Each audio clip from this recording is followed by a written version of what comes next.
Sometimes actors become so well known for a certain character that the public forgets there's a real person behind the act. That's exactly what happened with the Three Stooges. People loved their outrageous, slapstick comedy, but they never really stopped to think about who the men behind those funny faces really were. Moe Howard, the leader of the Three Stooges, was known for his tough, bossy character with the famous bowl haircut. But decades after his death, something was discovered that completely changed how people saw him. There was a garage on Moe's old property in Hollywood that had been sealed shut for over 30 years. It wasn't just a dusty old storage space. What was inside shocked everyone and revealed a side of Moe that the world had never known. That garage, tucked away behind Moe's modest single-story house in the Toluca Lake area of Los Angeles, became a mystery for decades. The house itself didn't stand out. It was nothing like the giant Hollywood mansions his peers lived in.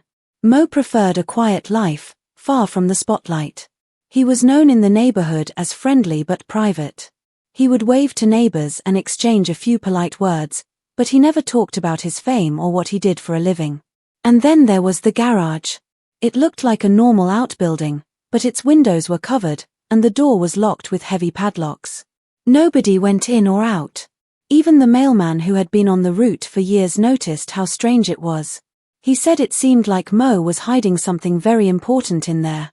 What made the whole thing even more intriguing was that Moe had mentioned the garage in his final interviews. When people asked about his personal belongings, he would smile and say, "It's my dream," but he never explained what he meant. Close friends remembered hearing noises coming from the garage, the sounds of boxes moving and papers rustling, but Moe never let anyone inside. He always went in alone and locked it behind him every time. It seemed clear that whatever he was doing in there, he didn't want anyone else to know. After Moe passed away, his will included a very unusual instruction. He said that the garage should remain completely untouched for at least 30 years. Nobody in his family understood why. What could possibly be so important that it had to stay hidden for that long? For 3 decades, the garage stood there like a time capsule. Rain and wind battered the old door, but the locks held firm. People would sometimes joke about what might be inside, old props from the shows, or maybe personal mementos. But the truth was far more incredible. When the garage was finally opened, what they found inside changed everything. It wasn't just boxes of junk or a few old costumes. It was an entire archive, carefully organized and preserved. Moe had saved everything from his decades in the entertainment industry not just for sentimental reasons, but to protect the truth of who he really was. There were papers, scripts, contracts, photos, and even personal notes that painted a very different picture of Moe Howard. The tough guy everyone remembered from the screen was just a role. The real Moe was far more thoughtful, intelligent, and kind-hearted. Moe was born Moses Harry Horwitz in Brooklyn in 1897. From an early age, he loved performing. But the man behind the slapstick comedy routine was deeply serious about his work. He wasn't just acting, he was also running a business. Moe managed all the behind-the-scenes work for the Three Stooges. He handled contracts, made sure everyone got paid, and even wrote and revised scripts. He was the glue that held the group together through good times and bad. Off camera, Moe was gentle and patient. He loved reading, collecting books, and writing poetry. He could speak several languages and had a deep appreciation for history and culture. He was devoted to his family, especially his children and grandchildren. Friends often said he was one of the kindest people they knew, nothing like the rough character he played on screen. And now, finally, people could see that for themselves through the things he left behind. Inside the garage, there were thousands of documents, contracts dating back to the 1940s, scripts with handwritten notes, and letters between Moe and various studios. One of the most important finds was a collection of contracts signed by Moe, Larry, Curly, and Shemp from their time with Columbia Pictures. These were not just business papers. They showed how involved Moe was in protecting the team's interests and making sure they were treated fairly. There were also promotional materials from their tours, including rare posters from their first trip to the UK in 1939. All of it had been preserved in perfect condition, each item carefully labeled and stored. The scripts were perhaps the most fascinating. Moe had saved nearly 300 of them, including some from the very early days with Ted Healy. But the one that stood out the most was his handwritten draft of Three Little Pigkins, a short film from 1934 that helped define the Three Stooges' style and identity. Seeing his actual handwriting on those pages gave fans a new understanding of just how involved he was in shaping the group's success. What also came to light was just how business-savvy Moe was. He had kept a detailed record of every financial deal the group ever made. From licensing merchandise to negotiating new film contracts, Moe had thought ahead in ways most performers didn't. He wasn't just trying to be funny, he was building something that would last. The Garage showed that the Three Stooges weren't just a bunch of comedians. They were a well-managed brand that Moe had worked hard to protect and grow. Among all these discoveries, there was something else, something even more personal. At the center of the Garage was Moe's pride and joy, a 1952 Cadillac Series 62 sedan. It was still gleaming after all these years, lovingly maintained and parked exactly the way he had left it. This wasn't just a car. It was a symbol of everything he had achieved. Moe had grown up in a working-class family in Brooklyn. To one day own a car like that, one of the finest luxury vehicles of its time, was proof of how far he had come. Alongside the car were photos of Moe with his Cadillac. These weren't publicity shots. They were private family pictures showing him teaching his kids about the car's features or standing proudly next to it at birthday parties. In one photo, he was smiling as he showed his grandson the engine. It was clear how much joy the car brought him. Tucked under the seat was a handwritten note in Moe's own words. He described the Cadillac as a representation of the American dream, a reward for years of hard work and dedication. For Moe, it was a constant reminder of what he had accomplished and the life he had built. The car wasn't the only personal treasure in the Garage. There were shelves full of letters Moe had written to friends, fans, and family. Some of them were never sent, just reflections he had written to himself. These letters revealed his thoughts on fame, comedy, and the legacy he hoped to leave behind.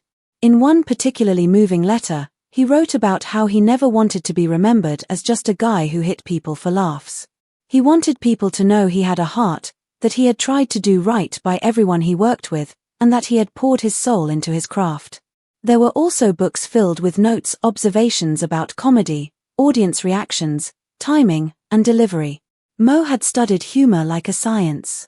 He made notes on how different crowds reacted to different gags and how physical comedy needed to be carefully timed to land properly.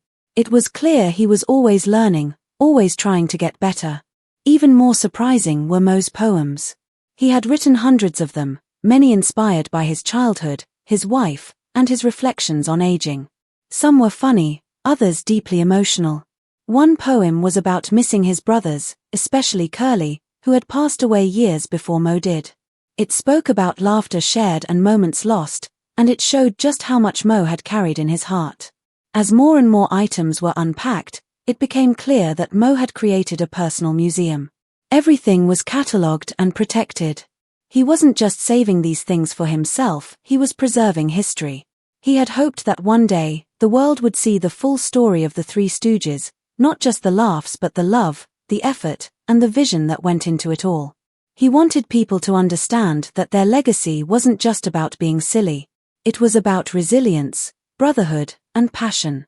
Over time, historians and comedy experts began reviewing the contents of Moe's Garage. What they found was nothing short of a treasure trove.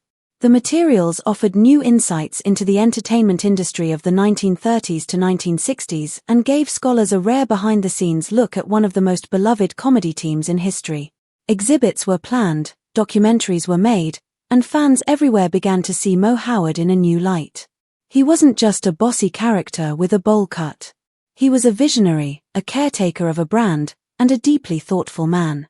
His Garage, once sealed in mystery, had become a gateway to understanding the full picture of who he really was. As time went on, the story of Moe's Garage continued to inspire others.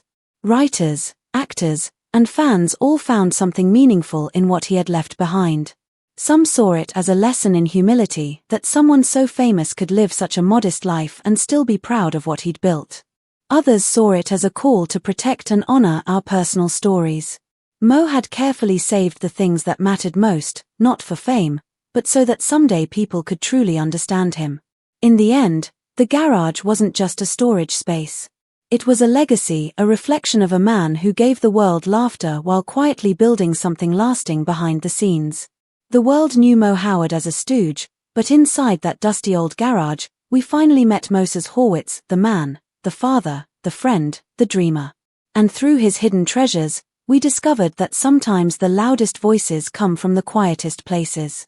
When the doors of Moe Howard's garage were finally opened after being sealed for decades, no one could have imagined what they would find inside.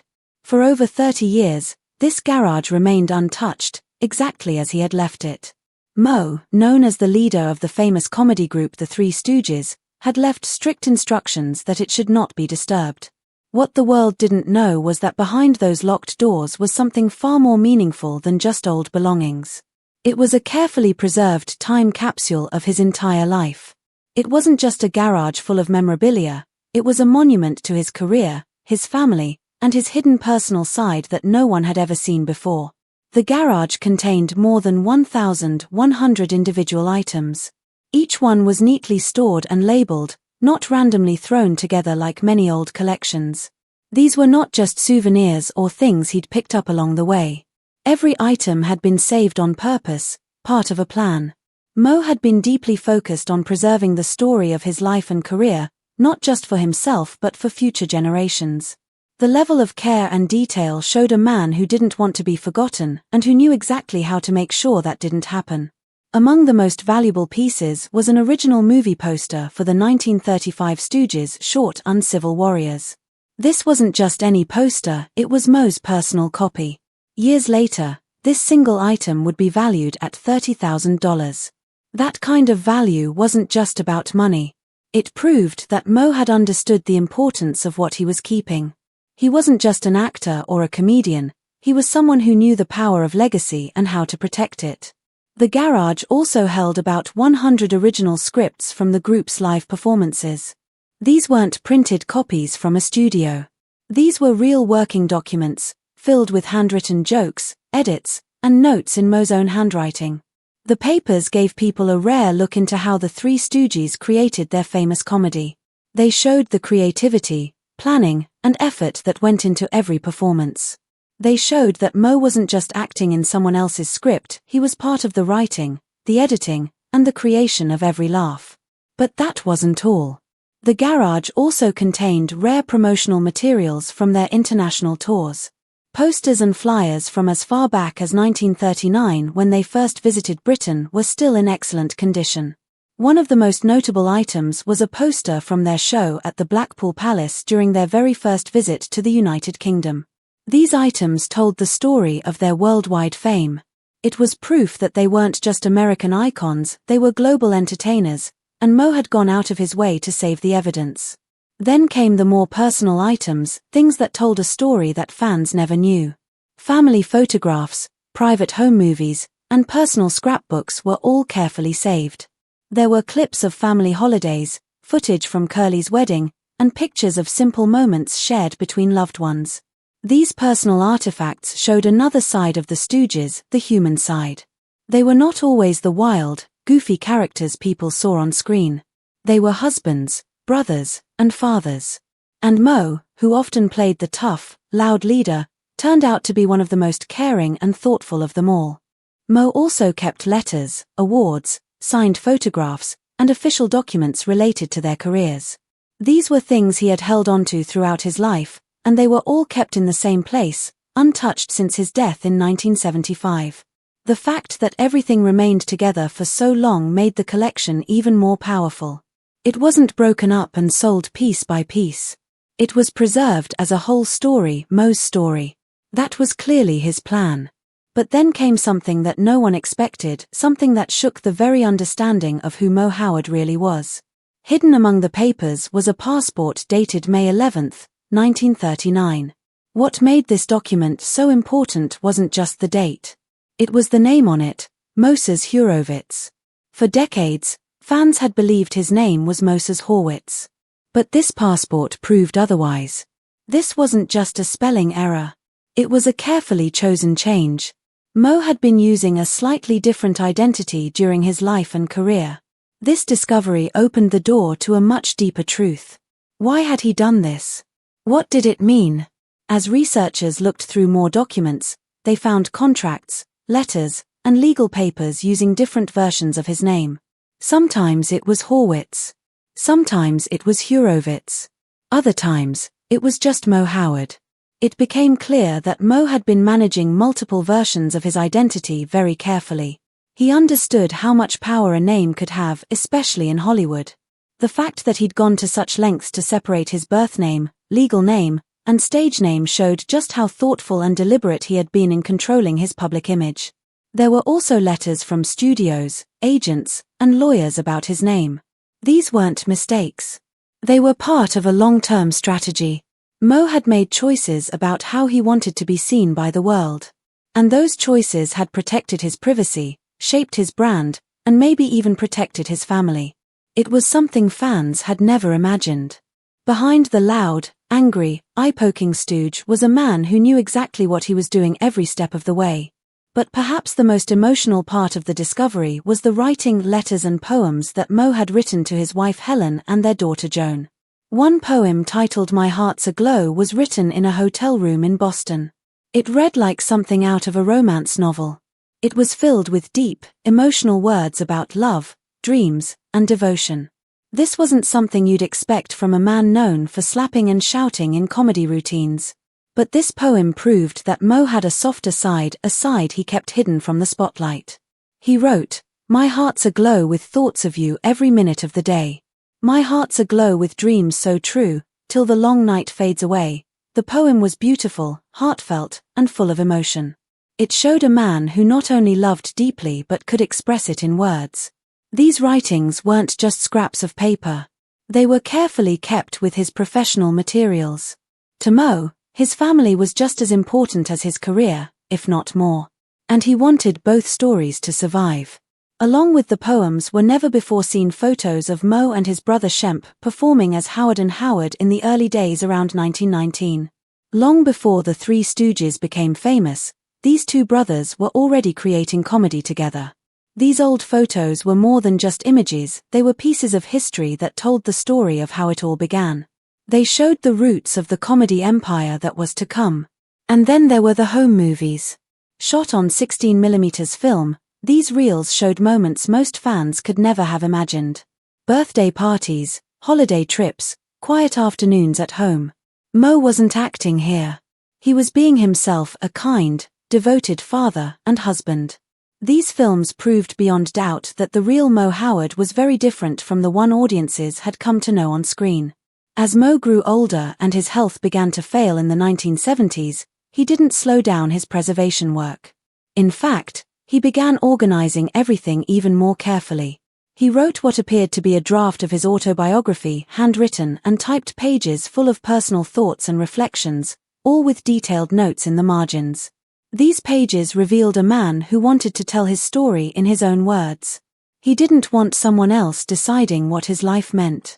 He wanted to make sure it was told right. The legal documents found in the garage showed that Moe had made arrangements long before his death to protect everything he had saved. He had planned exactly how his estate should be handled. The 30-year seal on the garage wasn't just a random idea, it was part of a bigger plan. Moe had set a timeline for when the world would finally see his collection. He was thinking not just about the present, but about the future. He wanted to control how his story was told, even long after he was gone. The garage didn't just contain scripts and photos. It also had rare collectibles, things fans never even knew existed. There was a complete set of Three Stooges hand puppets from around 1937, the first officially licensed toys ever made of the comedy group. These puppets were proof that the Stooges had gone beyond just films, they had become cultural icons, part of pop culture history. The collection also held awards Moe had received throughout his life. These awards showed that even though their comedy was often considered silly or lowbrow, they had earned real respect in the entertainment industry. And then, at the center of the garage, was something that truly symbolized Moe's success, a 1952 Cadillac Series 62 sedan. This wasn't just a car. It was a symbol of everything he had achieved. The car was spotless, perfectly maintained, and fully documented. It was clear that this vehicle held deep meaning for Moe. It represented how far he had come from a poor boy in Brooklyn to a successful entertainer who had earned everything through hard work and determination. In notes found around the garage, Moe had described the collection as his dream, not just the Cadillac, but everything. The scripts, the photos, the poems, the documents, they all formed a complete story. Moe had spent his life building something much bigger than a comedy career. He had built a legacy. So when the garage was finally opened after 30 long years, it wasn't just a shocking discovery, it was a gift. It showed a side of Moe Howard that no one had ever seen before. Not just the leader of the Three Stooges, but a loving father, a devoted husband, a careful planner, a talented writer, and a man who understood the importance of preserving the truth. The toughest part of the story isn't what was found, but the realization that all of it had been hidden away, waiting for the world to catch up. The real Moe Howard wasn't the man yelling and slapping on screen. He was the man who saved every detail of his life with care and purpose, wanting future generations to understand who he truly was. That's the most surprising truth of all. So now, after all these years, we finally get to meet the real Moe Howard, not just the character, but the man behind the bowl cut. And thanks to the quiet work he did in that sealed garage, his full story will be remembered forever.